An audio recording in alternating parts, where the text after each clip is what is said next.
श्री हरिवंश, श्री राधा वल्लभ, श्री हरिवंश। यदि किसी मनुष्य में भगवान की भक्ति का बीज अंकुरित हो रहा है तो हम कैसे जानेंगे कि भक्ति फल फूल रही है, भक्ति तेजी से बढ़ रही है? क्या लक्षण है, आज उन्हीं पर चर्चा करते हैं। सबसे पहले भक्त में हरि गुण लीला धाम रूप को जानने सुनने की उत्कंठा जागृत होगी। हरि भक्त का मन हरि और हरि गुरु कथा में लगने लगेगा। वही भक्त का मन भगवान श्री कृष्ण के पद संकीर्तन में मन लगेगा। वह भक्त भगवान के गुण गीत पद को गुनगुनाएगा। धीरे धीरे यह क्रम बढ़ता जाएगा। वह भक्त बहिर्मुखी हो से अंतर्मुखी की ओर बढ़ने लगेगा। अब वह टीवी, सिनेमा, अन्य सांसारिक बातों में रुचि नहीं लेगा या बिल्कुल कम लेगा। एक दिन इन चीजों से बिल्कुल दिलचस्पी उसकी खत्म हो जाएगी। कोई उन्हें टीवी, सिनेमा, अन्य सांसारिक बातों को सुनाएगा भी तो वह उसे बाहर ही बाहर रहने देगा, उसमें ज्यादा ध्यान नहीं करेगा। वह भक्त हमेशा इंतजार करेगा कि कोई हरि की कथा सुनाए, कहे, पद कीर्तन करे, सुनने में उसे आनंद आएगा। वह भक्त इंतजार करेगा कि कब संसारिक कार्य, ऑफिस या व्यापार का काम समाप्त हो, दिन ढले और एकांत पाकर अपने प्रभु भगवान श्री कृष्ण की याद में वह समय बिताए। वह भक्त निश्चिंतता, निर्भीकता जीवन में उतरती जाएगी। वह निश्चिंत हो जाएगा, किसी से डरेगा नहीं। जो हो रहा है अच्छा या बुरा उस पर उसका कोई प्रभाव नहीं पड़ेगा। सभी द्वंद्वों से ऊपर उठने लगेगा। वह उस भक्त की सारी चिंता, परेशानी, सुख दुख दूर होती जाएगी।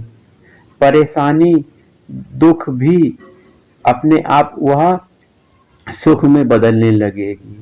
वह दुख को भी हंसते हुए काट लेगा।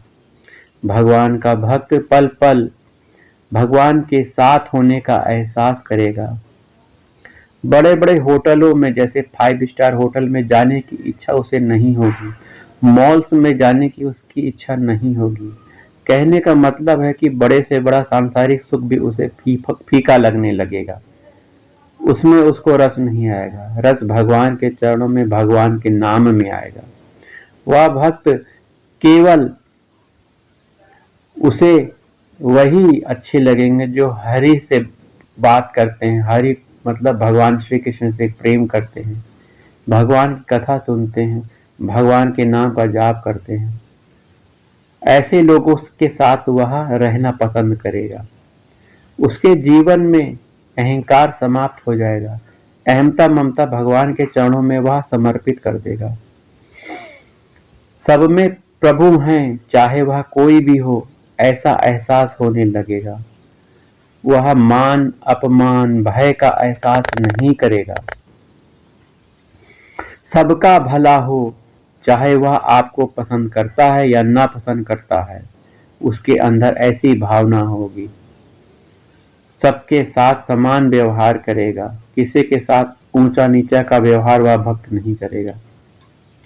धन दौलत, मकान, जमीन, पद प्रतिष्ठा, नौकरी, व्यापार केवल नाम का होगा। उसकी आसक्ति धीरे धीरे समाप्त हो जाएगी। वह भक्त अपने परिजनों के प्रति जो कर्तव्य है उसका पूर्ण रूप से पालन भी करेगा। यह पालन का भाव यह रहेगा कि प्रभु की आज्ञा और प्रभु के विधान से यह कार्य कर रहा है। अपने परिवारजनों की सेवा सत्कार। वह काम, क्रोध, ईर्ष्या, घृणा, नफरत, राग, द्वेष इन सब विकारों से दूर हो जाएगा। उसका मन निर्मल होगा, क्योंकि वह भगवान के नाम का जाप कर रहा है, भगवान की कथा सुन रहा है। इन विकारों से ऊपर उठकर निर्मल मन से भगवान को अपने हृदय मन मंदिर में वह धारण करेगा। उसका मन एकांत में ज्यादा लगेगा, उसकी मेमोरी याददाश्त बहुत अच्छी हो जाएगी। वह सात्विक भोजन करेगा, अर्थात भगवान को अर्पित करके ही प्रसाद पाएगा। शरीर चलाने के लिए ही भोजन करेगा, ज्यादा ठूस ठूस के या कम ऐसा भोजन नहीं करेगा। वह एक नियमित भोजन करेगा, जितनी भूख है उससे 1 रोटी कम भोजन करेगा। वह महंगे और तामसिक खान पान के प्रति वह उदासीन रहेगा। हर पल प्रभु की मोहनी मूरत को निहारने का उसको मन करेगा। भगवान के रूप में वह डूबा रहेगा, नाम में डूबा रहेगा। वह भक्त हर पल प्रभु में ही रहेगा। भक्त प्राकृतिक सुंदरता जैसे पेड़, पहाड़, झरने, नदियां, फूल आदि उसको अच्छे लगेंगे, क्योंकि वह सब भगवान के स्वरूप हैं।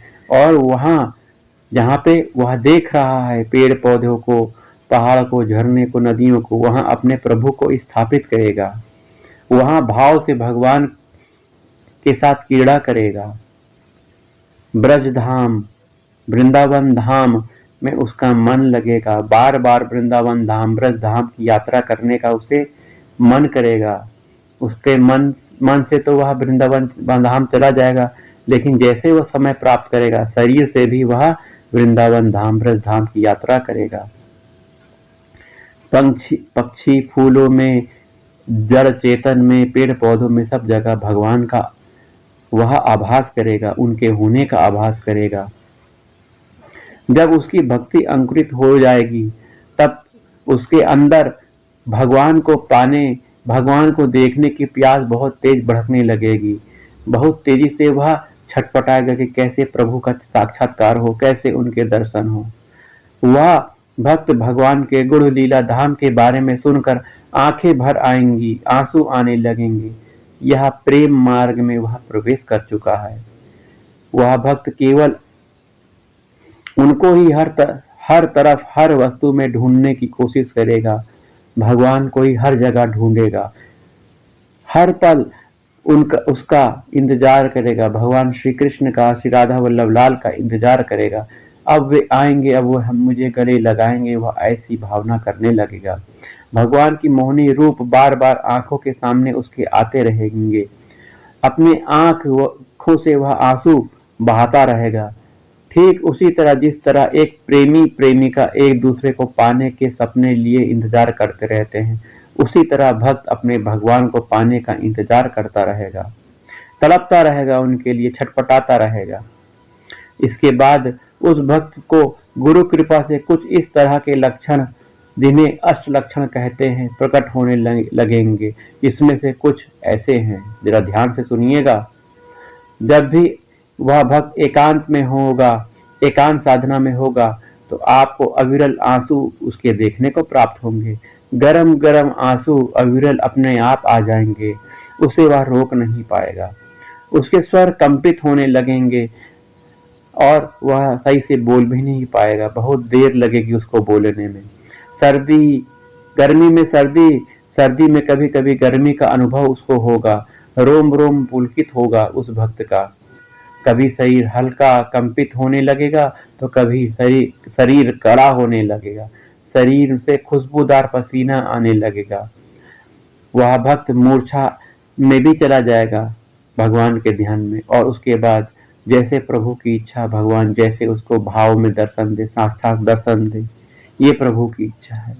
तो यह है भक्त के लक्षण, जो भक्ति प्रारंभ करके प्रेमा भक्ति में डूब जाता है, भगवान के लिए रोता है, पुकारता है।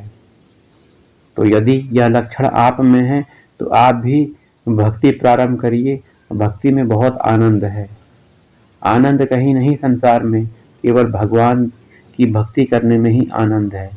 और बिना भजन के आप इस संसार से पार नहीं जा पाओगे। भजन के साथ भगवान से प्रेम भी करने लगो, भगवान को अपना मानने लगे, उनके शरणागत हो जाओ। यही जीवन का लक्ष्य। जीवन में धन संपत्ति पद प्रतिष्ठा ऐश्वर्य प्राप्त करना ही लक्ष्य नहीं है। वास्तविक लक्ष्य भगवत प्रेम प्राप्त करना है, भगवान को अपना मान लेना है, अपनी स्मृति को प्राप्त कर लेना। हमारी स्मृति संसार को जानने और जन संसार को पाने की नहीं है। हमारी स्मृति भगवान को जानने और भगवान को प्राप्त करने की है। यही जीवन का लक्ष्य है। श्री राधा वल्लभ, श्री हरिवंश, श्री वृंदावन, श्री वनचंद, श्री राधा।